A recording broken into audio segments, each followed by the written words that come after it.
السلام علیکم۔ سود کے موضوع پہ میں نے کچھ ویلاگز دیکھی اور مجھے یہ احساس ہوا کہ شاید کچھ بنیادی مقدمات پیش نہیں ہوئے۔ میرا نام عابد نسیم ہے اور میں کوشش کروں گا کہ وہ پیش کروں آپ کے سامنے۔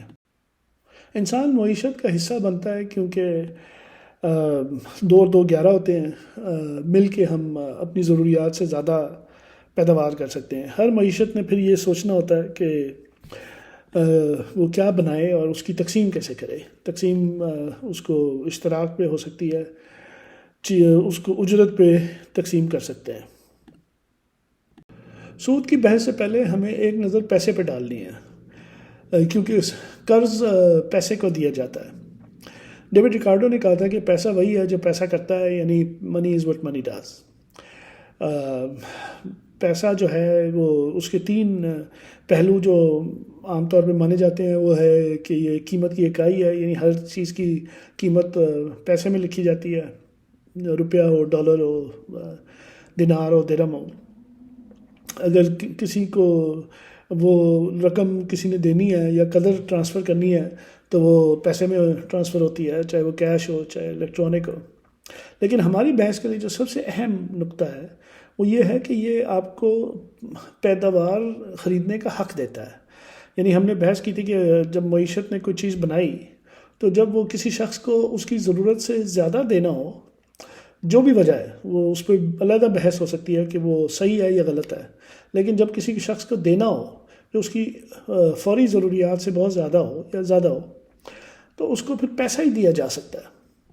ایک نظر ہم پیسے کی صفات پہ بھی ڈال دیتے ہیں۔ پیسہ جو ہے وہ دیرپا ہونا چاہیے، مطلب ہوا میں تحلیل نہ ہو جائے۔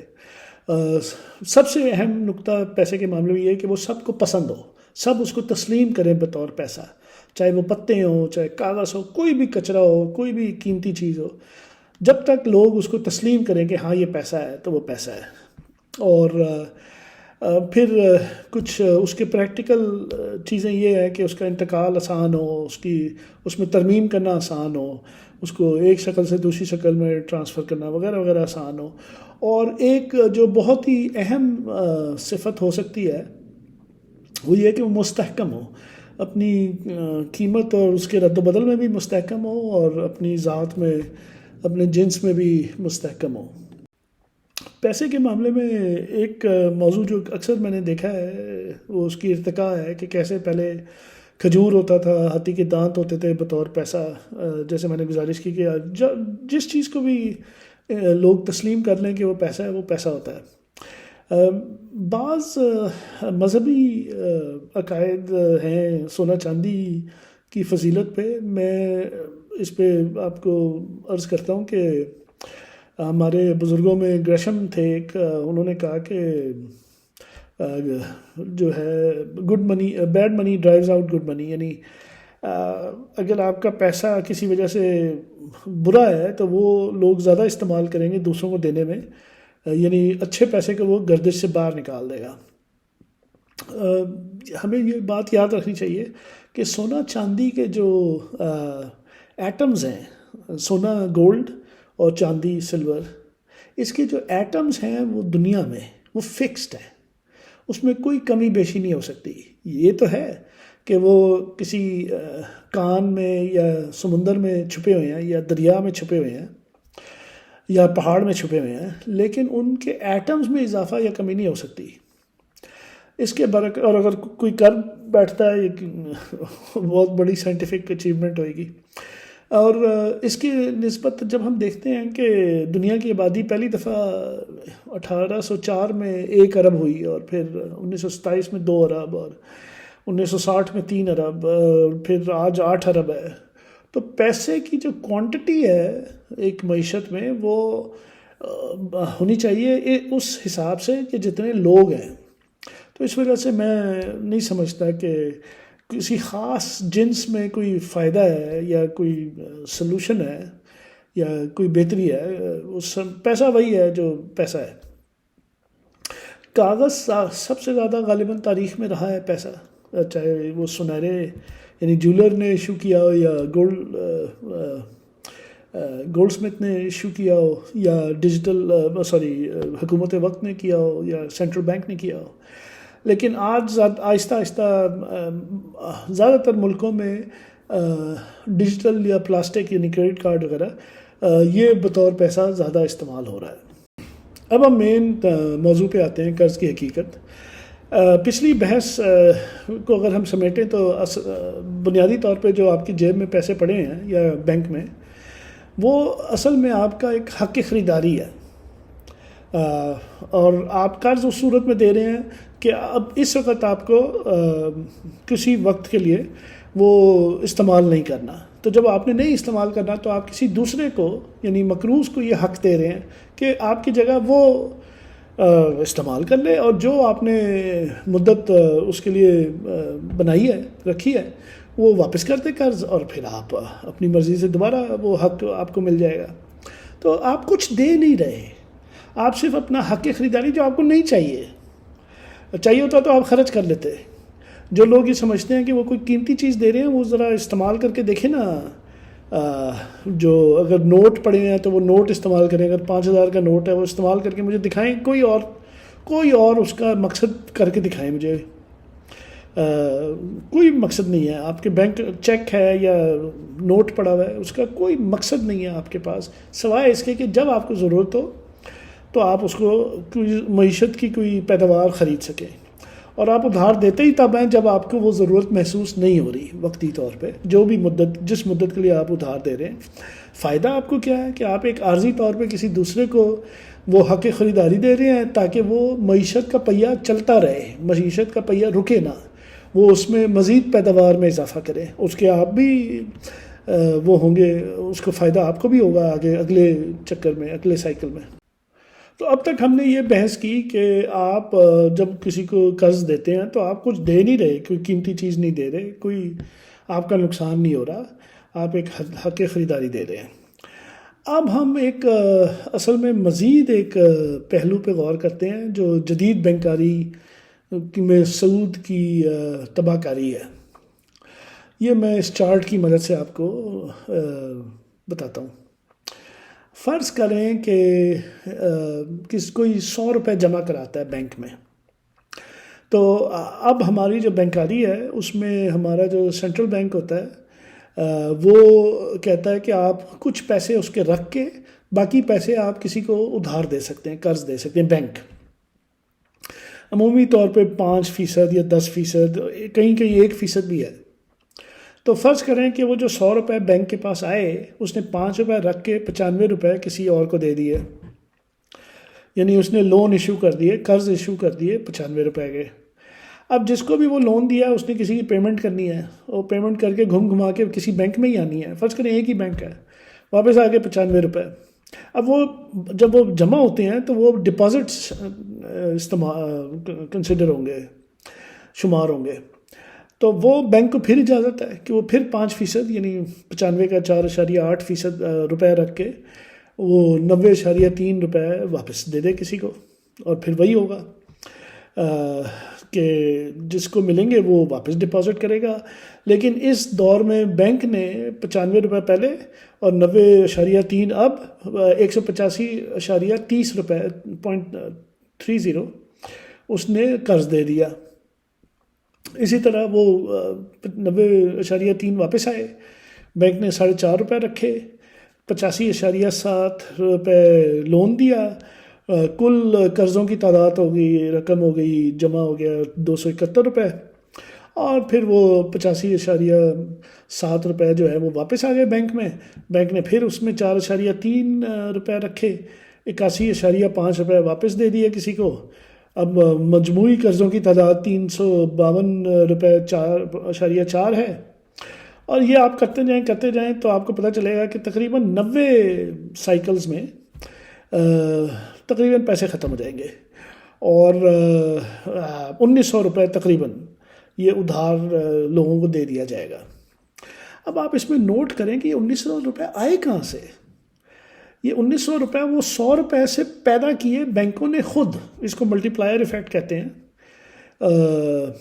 اور اس پیسے کا اصل میں وجود نہیں ہے، وہ بینکوں نے پیسے اس کا وجود پیدا کیا، اور جب لوگ واپس کرنا شروع کریں گے یہ پیسے تو وجود ختم ہو جائے گا اس پیسے کا. فرض کریں کہ یہ سارا کام جو ہے یہ 1 جنوری کو ہوا، اور فرض کریں یہ سارے لون جو ہیں 10% پہ بینک نے 10% شرح سود پہ دیے، یعنی 1900 روپے دیے 10% کی شرح سود پہ. اور آج فرض کریں کہ اب آج ہو گئی ہے 31 دسمبر، تو اب لوگوں نے واپس کرنا ہے. تو لوگ وہ سارا جو انہوں نے لون لیا ہوا تھا وہ سارا واپس کر دیا، بات ختم ہو گئی. لیکن ایک چیز ختم نہیں ہوئی، بلکہ ایک چیز کا وجود نہیں ہے.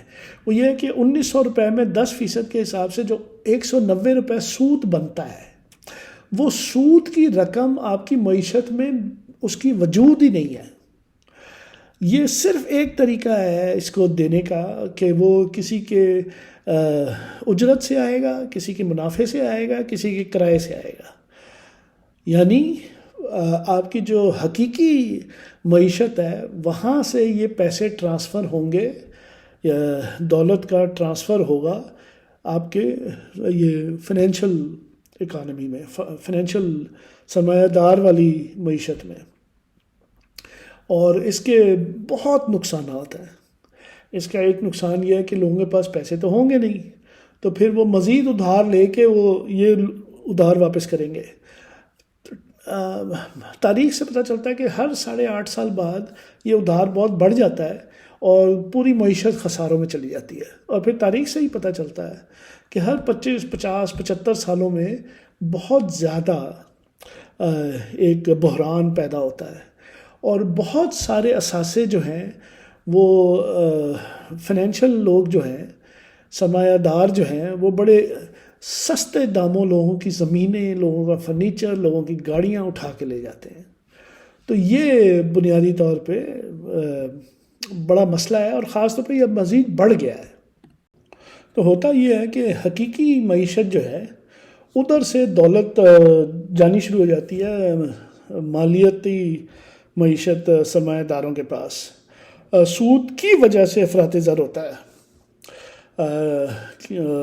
اس پہ بہت بحث ہوئی ہے، اور اس میں ایک بڑے ہمارے بزرگ تھے ملٹن فریڈمین، انہوں نے یہ ثابت کیا ہے، ان کو نوبل پرائز اس سے ریلیٹڈ ٹاپک پہ ملا ہے کہ سود ہی کی وجہ سے انفلیشن ہوتی ہے. افراط زر جو ہوتا ہے وہ سود کی وجہ سے ہوتا ہے.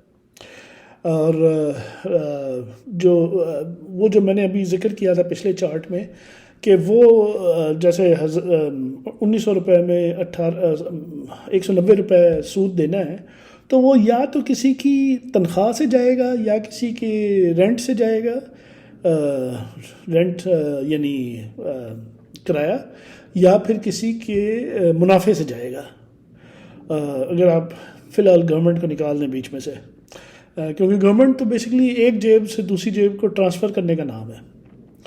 تو جو حقیقی معیشت ہے ادھر سے پیسہ جائے گا، یہ دولت کی منتقلی ہوگی، معاشی بد انتظامی ہوگی. وہ کیسے کہ بینک ان لوگوں کو لون دے گا جن کو بینک پسند کرتا ہے، اور وہ لوگ نہیں ہوں گے ضروری جو معیشت میں ترقی کرتے ہیں، بلکہ عموماً دیکھا گیا، بلکہ ایک کتاب ہے کہ میرا خیال ہے اس کا عنوان ہے 5000 سال قرض کے، اور اس میں انہوں نے دکھایا کہ زیادہ تر جنگیں جو ہوئی ہیں یہ ہوئی ہیں جب سود کا دارہ موجود رہا ہے، اور بینک پھر موقع پرستی کرتا ہے اور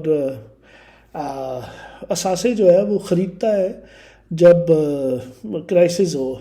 ہوتا یہ ہے کہ لوگوں کے پاس وہ پیسے نہیں ہیں جو جیسے میں نے پچھلے اگزامپل میں بتایا کہ 190 روپے وہ ہے ہی نہیں، ایگزسٹ ہی نہیں کرتے. تو ہوتا کیا ہے کہ لوگ کیا کرتے ہیں کہ مزید ادھار لے کے پچھلا قرض اتارتے ہیں کیونکہ پیسے نہیں ہیں. پھر یہ ہوتا ہے کہ 8-9 سال، اوسطاً 8.5 سال بعد وہ پیسے اتارنا ناممکن ہو جاتا ہے، تو بہت سارے لوگ ڈیفالٹ کر جاتے ہیں. پھر 25 50 اور 75 سال بعد ایک بڑا ریسیشن آتا ہے، اور بہت ہی زیادہ نیٹ ٹرانسفر ہوتا ہے. یہ دنیا میں جو آج میرا خیال ہے 60 لوگ ہیں جن کے پاس نصف دولت ہے دنیا کی، وہ ایسے ہی بنے ہیں، وہ کرائسس میں ہی بنے ہیں. میں چونکہ وہ ٹاپک ڈسکس کر رہا ہوں جو میں نے عام طور پر ڈسکس ہوتے نہیں دیکھے، یا اگر ہوئے ہیں تو وہ ان کے تمام پہلوؤں سے بحث نہیں ہوئی. تو یہ ایک مغالطہ میں نے اکثر دیکھا ہے، اور بڑے ہی ایک عالم ہیں جن کی میں بڑی عزت کرتا ہوں، انہوں نے بھی، مجھے یہ لگا واللہ عالم کہ شاید انہوں نے بھی اس کو غور سے نہیں دیکھا. وہ ہے کریڈٹ کارڈ کا میں سود. ہوتا کیا ہے کہ کریڈٹ کارڈ ہم نے سب نے یوز کیا ہوا ہے، اور ہوتا یہ ہے کہ ہم دکان میں جاتے ہیں، فرض کریں آپ نے 100 روپے کی خریداری کی، اور وہ 100 روپے ابھی آپ نے نہیں دیے، آپ اوسطاً 15 دن بعد دیتے ہیں. 30 دن کا آپ کے پاس ٹائم ہوتا ہے، ڈپینڈنگ آن آپ کی اسٹیٹمنٹ ڈیٹ کیا ہے. سمجھیں کہ 15 دن بعد آپ نے دینے ہیں، تو آپ نے وقت پہ دے دیے، تو آپ نے 100 کی چیز لی، آپ نے 100 دے دیے بینک کو، بات آپ کے پوائنٹ آف ویو سے بات ختم ہو گئی.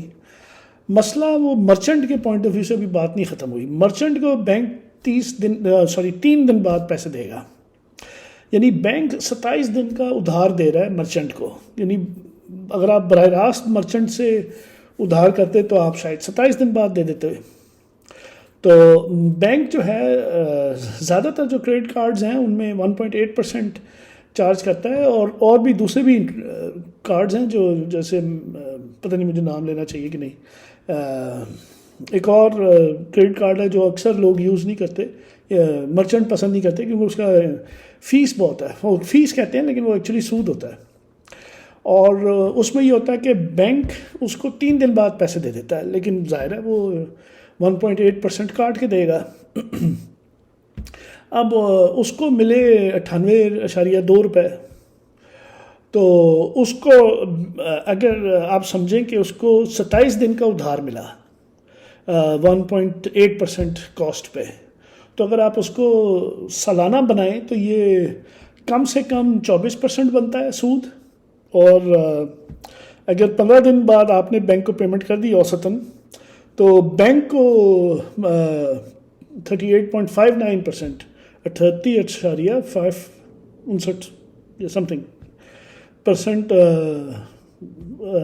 پڑتا ہے، سود ملتا ہے. اور جو مرچنٹ ہے اس کی کاسٹ آف فنڈز کم سے کم 22% ہوتی ہے.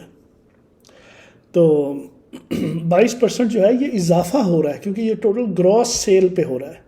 اور اگر آپ اس کی ٹرانزیکشنز دیکھیں کہ اس نے 100 روپے کے آئٹم ایک بیچا، پھر ہفتے بعد ٹرن اوور جتنا بھی ہے اس کے حساب سے اگر آپ ملٹی پلائر ایفیکٹ دیکھیں تو یہ اچھی خاصی رقم بن جاتی ہے فائنینشیل کاسٹ، اور اس سے پھر افراط زر ہوتا ہے. اچھا جناب، اسلامک بینکاری کیا ہے؟ یہ کوئی پچھلے 50-100 سال میں متعارف ہوئی ہے، اور اس میں استدلال یہ ہے کہ چلو سود تو حرام ہے، بات طے ہوئی، لیکن شراکت جائز ہے، اور شراکت میں چونکہ خطرات ہوتے ہیں تو اس وجہ سے منافع کا تقاضا جائز ہے. اور اس کی جو اولین مثال ہے وہ بینک آف انگلینڈ ہے، جس کا پورٹ فولیو اسلامک لونز کا 250-300 ارب پاؤنڈ ہے. اور اس کی صرف ایک ہی وجہ ہو سکتی ہے، اور وہ یہ ہے کہ ان کے جو باقی پورٹ فولیو ہیں اس کی نسبت یا تو منافع کی شرح زیادہ ہے یا خطرہ کم ہے. فائنینس میں رسک اینڈ ریٹرن 2 چیزیں دیکھی جاتی ہیں، اور کسی ایک طرف اس طرف جاتے ہیں جب ایک ہی رسک لیول پہ منافع زیادہ ہو یا ایک ہی منافع کے لیول میں رسک کم ہو. تو یہ صحیح معنوں میں اگر حقیقتاً دیکھا جائے تو بینک اصل میں قرض ہی دے رہے ہوتے ہیں، سود پر ہی دے رہے ہوتے ہیں.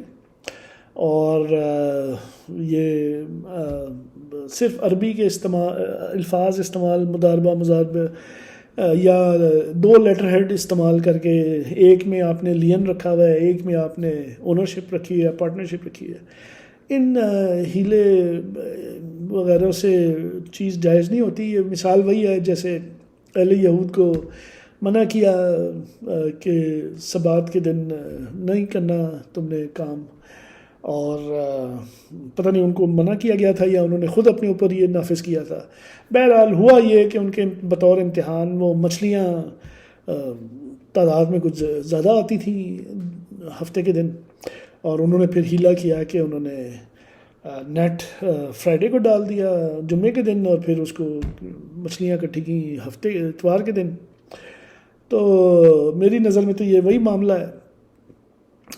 بلکہ اصولاً اگر دیکھا جائے تو جو بزنس رسک ہوتا ہے، اگر اس کو ہم بہت ہی آسان طریقے سے سمجھیں کہ کچھ کاروبار ہوتے ہیں ان میں فکس کاسٹ زیادہ ہوتی ہے، ویریبل کاسٹ کم ہوتی ہے. عموماً جب کاروبار چھوٹا ہوتا ہے تو اس کی ویریبل کاسٹ زیادہ ہوتی ہے اور فکس کاسٹ کم ہوتی ہے. جیسے جیسے وہ بڑا ہوتا ہے وہ فکس کاسٹ بڑھاتا ہے اور ویریبل کاسٹ کم ہو جاتی ہے. تو فکس کاسٹ والے کا رسک، بزنس رسک زیادہ ہوتا ہے. اس میں اگر آپ یہ منافع کا بھی تقاضا کریں گے تو اس کا فائنینشیل رسک بڑھے گا، کم نہیں ہوگا. تو یہ جو استدلال ہے کہ جناب ہمیں رسک بڑھ رہا ہے تو اس وجہ سے ہم منافع لے رہے ہیں، یہ غلط استدلال ہے واللہ عالم، میری نظر میں، میری حقیرانہ رائے میں. اور خاص طور پہ جب ہم معیشت اور اقتصادیات کے لٹریچر میں liquidity preference, even lord Maynard Keynes کا جو ایک انہوں نے ڈسکس کیا ہے کہ اس کے مضر اثرات جو ہیں ریئل اکانومی میں، تو اس پہلو کو بھی جب ہم غور کرتے ہیں تو یہ بات وہی ہے کہ آپ بغیر سود کے دیں اور آپ کا نقصان نہیں ہونا چاہیے. جو مقروض ہے نہ اس کا نقصان ہو، جو قرض دہندہ ہے نہ اس کا نقصان ہو، وہ پیسے واپس کرے. اور عام حالات میں ایسے ہی ہوتا ہے. تو یہ جو ہے سود پہ قرض دینا جو ہے اس کے بہت نقصانات ہیں. اب بطور اختتام ہم بحث کو لپیٹتے ہیں. ہم نے بحث یہ کی کہ کسی معیشت نے 2 فیصلے کرنے ہوتے ہیں، کیا بنائیں، کیسے بانٹیں. اور اس میں جو وہ کسی کو اس کی ضرورت سے زیادہ رقم ملتی ہے تو حقیقتاً اس کو آئندہ کی پیداوار کو خریدنے کا حق دیا جاتا ہے. بس مختصراً یہ ہے. سود کی میں نے علت، میری گزارش یہ ہے کہ وہ 2 ہیں، 2 میں نے پیش کی. ایک تو عمومی طور پہ یہ کہ جب آپ کوئی قیمتی چیز دے ہی نہیں رہے تو اس پہ آپ تقاضا بھی نہ کریں. یعنی اگر کسی کو شک ہے کہ اس کے جیب میں جو 5,000 کا نوٹ ہے اس کی کوئی قیمت ہے، اس کی کوئی اثاثہ ہے، سوائے اس کے کہ جب اس کو ضرورت پڑے کھانے کی تو وہ جا کے خرید لے کوئی کھانا، اس کے علاوہ اگر کوئی استعمال ہے تو وہ کر کے دکھائے مجھے. کوئی استعمال نہیں ہے. جو آپ کے پاس نوٹ پڑے ہیں وہ صرف اور صرف اور صرف آپ اپنی معیشت میں خریداری کے لیے استعمال کر سکتے ہیں. تو اگر آپ کو وہ خریداری نہیں کرنی، اگر آپ کی کوئی ضروریات نہیں ہے، سال 2 سال 5 سال جتنا بھی عرصہ ہے، تو اگر آپ کسی اور کو دے دیں حق استعمال، جو وہ آپ کو لوٹا دے گا واپس، تو میرا خیال ہے اس پہ سود کا تقاضا ناجائز ہے.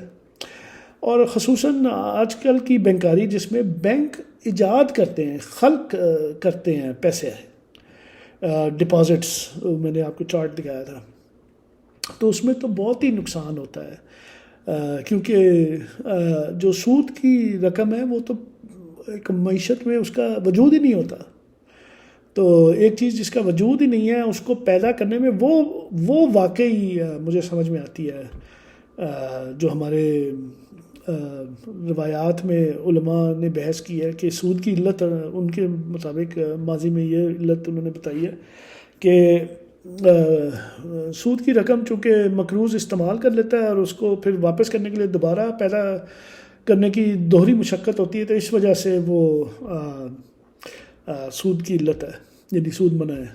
اصل میں میرے خیال میں ماڈرن وہ جو تاریخی طور پہ انہوں نے بتائی ہے علت، وہ تو میری آپس کی بات ہے سمجھ میں نہیں آیا.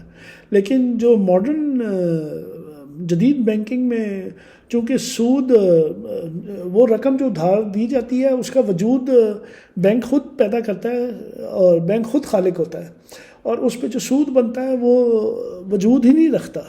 تو وہ پھر جو یہ مجھے زیادہ سمجھ میں آتی ہے بات کہ اس کی تو علت واقعی ہونی چاہیے. تو بہرحال اگر کوئی سوال جواب ہو تو ضرور میں حاضر ہوں. السلام علیکم.